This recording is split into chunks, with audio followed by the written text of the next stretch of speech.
Caro aluno, caro professor, né, estamos de volta aqui hoje para mais uma aula do 5º ano.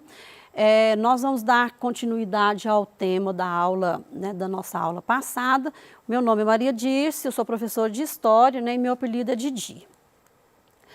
O tema da nossa aula, então, é Religião e Cultura dos Povos Antigos, a parte 2, porque na aula passada a gente já viu, né, a parte 1, dando continuidade aqui hoje. Hoje nós vamos buscar, né, esse tema, trazendo o tema Cultura e Religião dentro do Brasil e né, com um enfoque bem grande para Minas Gerais. Vamos conversar, então, sobre, né, a pluralidade e a diversidade religiosa que nós temos aqui no Brasil e que são elementos que realmente fazem parte da nossa história, da nossa cultura, né, e dos grupos sociais no Brasil e em Minas Gerais. E lembrando que, né, nós tivemos uma formação, né, por 3 grupos muito importantes, né, que foram os africanos, os portugueses e os indígenas, que eram os nativos. Aí, por isso, então, a gente tem uma gama, né, de cultura diferenciada aqui dentro do nosso país, do nosso estado. Trouxe aqui uma imagem, né, de uma folia de reis, que é uma manifestação, né, cultural, religiosa que a gente tem dentro, né, do Brasil e muito forte aqui em Minas Gerais.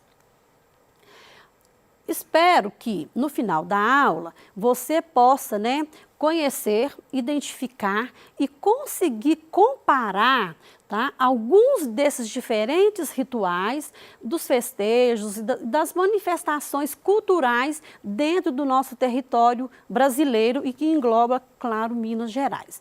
Aqui é uma imagem, né, uma imagem bastante bacana, né, de um candomblé, que ela está disponível, que vocês podem depois estar, né, analisando com mais clareza. Bom, dentro da diversidade da religião e da identidade, né, esses 3 aspectos, né, eles constituem, né, os costumes e hábitos fundamentais, tá, aos comportamentos, às ideias, os valores e crenças de um grupo social. A religião, então, ela ocupa, tá certo? Um papel crucial por se tratar de um fragmento do nosso sistema cultural como um todo. E lembrando que esse sistema cultural, né, ele está sempre em mudança, porque as pessoas mudam, as gerações mudam, e aí a gente precisa de estar muito atento, né, para a gente evitar a questão de preconceitos, a questão, né, de você estar avaliando uma coisa erroneamente fora da cultura ou desse sistema cultural, né, que está arraigado na nossa sociedade. Expressões e ritos culturais no Brasil, tá?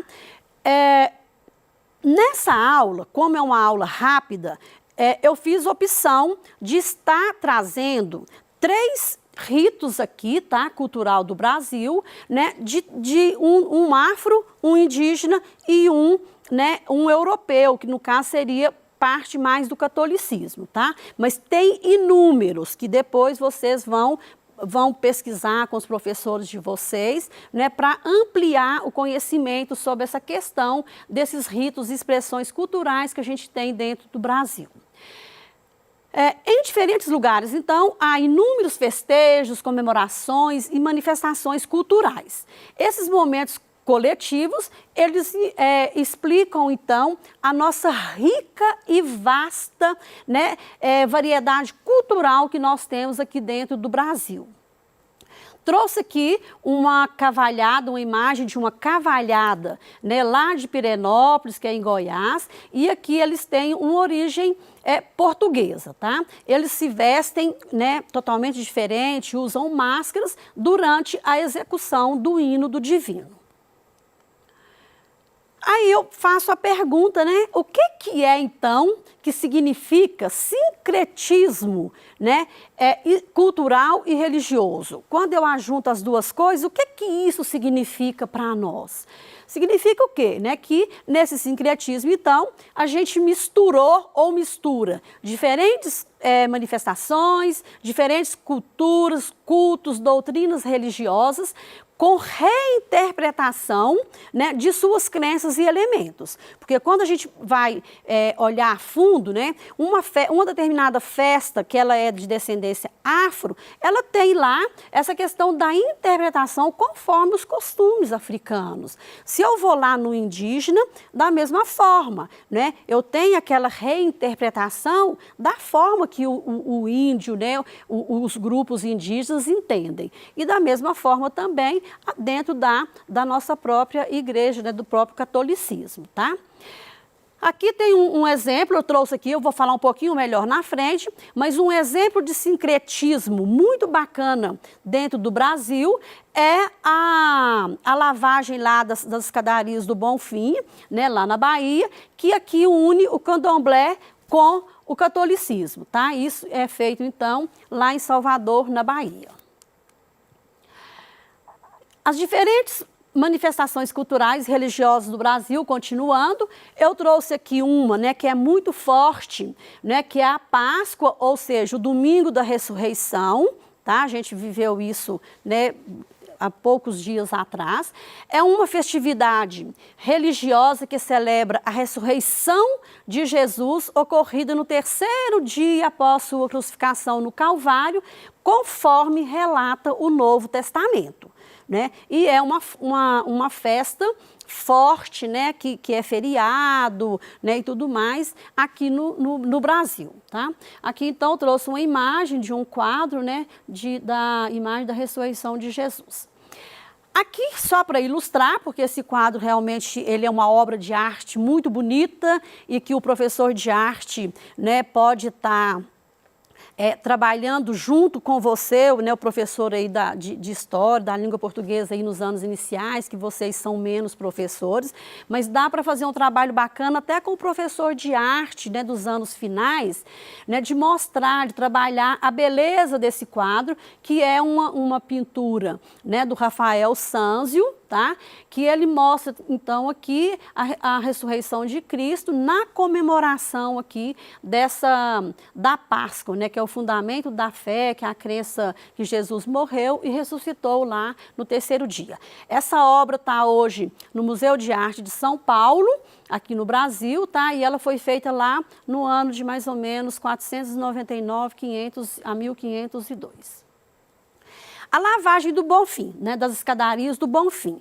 A lavagem do Bonfim, então, ela é uma celebração interreligiosa, tá? Porque ela acontece lá em Salvador e ela mistura, né? Ela mistura o catolicismo, né, com a religião, né, afro, tá certo? E eles, né, então, fazem um movimento muito bacana nesse dia lá. Acontece sempre na quinta-feira, né, que antecede o 2º dia, né, o 2º domingo do dia de Reis, que é no mês de janeiro. Dia de Reis é 6 de janeiro, que é comemorado pela Igreja Católica. E a lavagem, então, ela é o grande símbolo do nosso sincretismo religioso aqui no Brasil e que acontece lá na Bahia, né? Juntou-se duas religiões, né, diferentes. Aqui uma imagem só para mostrar, muito bacana, porque aí as pessoas se vestem, né, das indumentárias são todas muito legais, né, a lavagem aqui então do Nosso Senhor do Bonfim, que é celebrada, né, por católicos e os candomblecistas, que eu chamo isso de interreligioso. Nós vamos ver agora uma outra manifestação, né, que seria o ritual indígena do Guarupi. Essa palavra ela pode ser escrita de duas formas, como vocês estão vendo aí, né, com K, U, A, ou também com o Q, tá? E aí esse ritual ele acontece lá no Parque do Xingu, que é o maior parque indígena, né, do mundo, tá? O que eles celebram nesse ritual? Né? A passagem do espírito dos que já partiram, ou seja, dos que já morreram, para a aldeia dos mortos, que é a forma que eles colocam. Quem parte, parte para a aldeia dos mortos. Esse ritual do Guarupi, ele marca o fim tá? De um período de um ano, que é o período de luto, né, que é uma tradição deles, e celebra a memória daqueles que morreram, ou seja, dos seus ancestrais, ok? Aí, então, aqui eu trouxe uma dança, que é uma das manifestações quando eles estão lá, né, nesse ritual, que é uma dança coletiva em cima dos troncos, tá certo? Que cada tronco homenageia um morto. Tá? Cada tronco desse aí significa que foram tantos os indígenas que morreram ali né, durante esse período. Tá? Eles também celebram, nessa celebração ela começa em julho e estende até setembro. Então, assim, vocês veem que são 2 meses, né, bem intensos aí dentro desse ritual indígena do Guarupi, tá? Aí tem rezas, cânticos, né, eles fazem entoações, né, na língua deles e tudo mais. Na tradição do parque indígena do Xingu, né, cada tronco enfeitado com adornos coloridos, então já falei, representa uma pessoa falecida que está sendo homenageada.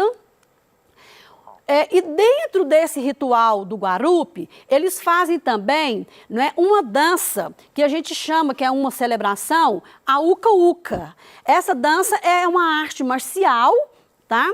Que é disputada entre duplas de guerreiros de diferentes aldeias. Mas essa luta entre eles, essa disputa, é só para ver quem consegue tá derrubando o adversário, tá? E aí, então, eles pintam cores diferenciadas, né? Um pinta de urucum com a cor vermelha e o outro pinta com as cores pretas, que é do jenipapo. Aí, o objetivo, então, seria derrubar o seu oponente segurando-o pela perna, tá? Mas é uma coisa bem tranquila para ninguém estar se machucando. Aí nós vamos então para os rituais em Minas Gerais, tá, gente? Eu dei 3 exemplos de rituais no Brasil e cada um dentro de uma esfera. O congado, ele é um ritmo de identidade, de força e de fé. Vocês vão estar entendendo o porquê disso. Ele é uma manifestação, né, cultural e religiosa afro-brasileira que está presente em vários municípios mineiros. Pelo menos, eu tenho, né? Eu sou do interior, né, cidade muito pequenininha, né? Lá na Lagoa Formosa, lá tem congado, Araxá tem competição de congado, aqui em Belo Horizonte tem. Então, é uma festa, né, uma manifestação extremamente bacana, que eles enfeitam muito. E aqui eu trouxe uma festa lá na Lapinha de Lagoa Santa, tá? Uma imagem para estar ilustrando. É um festejo, tá, que apresenta a coroação de reis e rainhas africanos, tá? E eles manifestam, então, a vinculação, né, da África, comunicando o seu reinado e a sua força de resistência, não é isso? De resistência e a sua consciência étnica e, claro, sempre falando da sabedoria dos seus ancestrais. Ele é um festejo ritualístico que manifesta simbolicamente a vinda do Chico Rei, que era um rei do Congo, para a Vila Rica. E aqui ele vem e conquista a sua liberdade. Trouxe uma imagem aqui, né, só para a gente ter conhecimento do Chico Rei, né, e aqui uma dança onde, na época lá do Chico Rei também, feito pelos rugenos, tá? O rito faz referência à libertação de africanos da escravidão imposta pelos portugueses desde o período colonial, tá? E faz menção às formas de recriação e religiosa negra nas Américas. Trouxe aqui uma imagem, né, de São João del Rei. Eu sei que eu vou ficar devendo imagens de muitas cidades mineiras, mas, né, eu não tinha como estar trazendo todas, mas todas eu dei uma olhada que é muito bacana. Vamos agora para a Folia de Reis, né? Estima-se que em Minas Gerais há cerca de mais de 1.500 grupos de Folia de Reis. Consiste na celebração ritualística de origem católica que representa o nascimento, né, de Jesus. Tendo, então, nessa tradição oral, anunciada pelos 3 reis magos, que é o Melchior, o Baltazar e o Gaspar. O Melchior também pode ser chamado de Belchior, mas originariamente o nome correto é Melchior, tá? Aqui, né, eu trouxe aqui no galpão, eles fazendo um ensaio aqui para a Folia de Reis. Os festejos acontecem entre os dias 24 de dezembro até o dia 6 de janeiro, que é o dia do Santo Reis. Os foliões visitam residências, cantam, entoam palavras divinatórias e celebram a participação mística, né, que há dentro dessa celebração. Eles usam muitos instrumentos musicais, né, como sanfona, viola, tambor, xique-xique, triângulos, matracas, violões e outros instrumentos. E os instrumentos musicais, eles são muito bonitos, porque eles enfeitam eles com muitas fitas coloridas, tá? Dentro aqui também, então, integra o aprendizado de ritos e tradições orais aqui de Minas Gerais, né, com relação à fé. As vestimentas também dos foliões são muito coloridas e muito bacanas. Normalmente eles usam lenço no pescoço para estar enfeitando, né, e simbolizando a Sagrada Família. É uma festa de tradição portuguesa que ocorre normalmente no mês de junho em Minas Gerais. São comemorados no Brasil desde o século XVII. E falando que, com a questão do isolamento, né, gente, esse ano a gente não, infelizmente, a gente não comemorou as festas, né, juninas, como é comemorado. Tem influência no catolicismo, sempre lembrando dos santos, Santo Antônio, São João e São Pedro, tá? E aí, com isso, né, há um ritual de danças e as danças de quadrilha, encenações e fogueiras, e há também muita soltura de balões dentro, né, dessas festas. O cenário é repleto, então, de bandeirolas, muita comida gostosa, baseada muito no milho, tá? E inclui muitas brincadeiras como o pau de sebo, lavagem dos santos e correia elegante. As festas indígenas tradicionais, existem várias em Minas Gerais, tá? Mas eles comemoram muito essas festas, gente, dentro do mês de abril, nas comemorações do Dia do Índio, que é dia 19, tá? Aí temos as festas das águas, os jogos indígenas, que é associado ao calendário nacional. Nos festejos indígenas expressam suas narrativas e visões acerca da origem da vida do universo, que a gente dá o nome de cosmogonia. Também aqui nessas festas indígenas é muito presente a pintura corporal e o uso, né, de instrumentos musicais também, tá? Aí tem uma atividade aqui, né, que eu vou estar deixando para vocês, né, fazerem e depois levarem para a escola e comentar com os professores. Façam entrevista com os pais de vocês ou os responsáveis, né, quem estão aí no momento de isolamento com vocês, fazendo essas perguntas aqui das manifestações que tem na comunidade de vocês e a importância delas, quais datas acontecem. Registre tudo isso no caderno e leve para o seu professor no retorno às aulas para vocês conversarem um pouco mais sobre isso. Recapitulando, eu trouxe aqui, ó, tem palavras aqui que eu não coloquei, né, que eu não citei aqui hoje, que vocês podem estar aprofundando. Mas a maioria está aqui, Páscoa, Folia de Reis, rituais indígenas, festa do Guarupo, Candomblé, Xangô, etc. Em Minas Gerais, tá, a gente tem várias situações aqui, Folia de Reis, indígenas, festa do Divino, Congado, a Vesperata de Diamantina também, que é uma que no Natal ela entra muito a questão da simbologia religiosa nisso daqui. Trouxe aqui as referências bibliográficas. Tem um livro que você tem na escola, professor, né, que foi para vocês no ano passado, retrasado, né, de cultura mineira, que é muito interessante para vocês trabalharem com seus alunos. E aqui, então, a nossa aula chegou ao fim, né? Espero que em breve a gente volte e muito obrigada.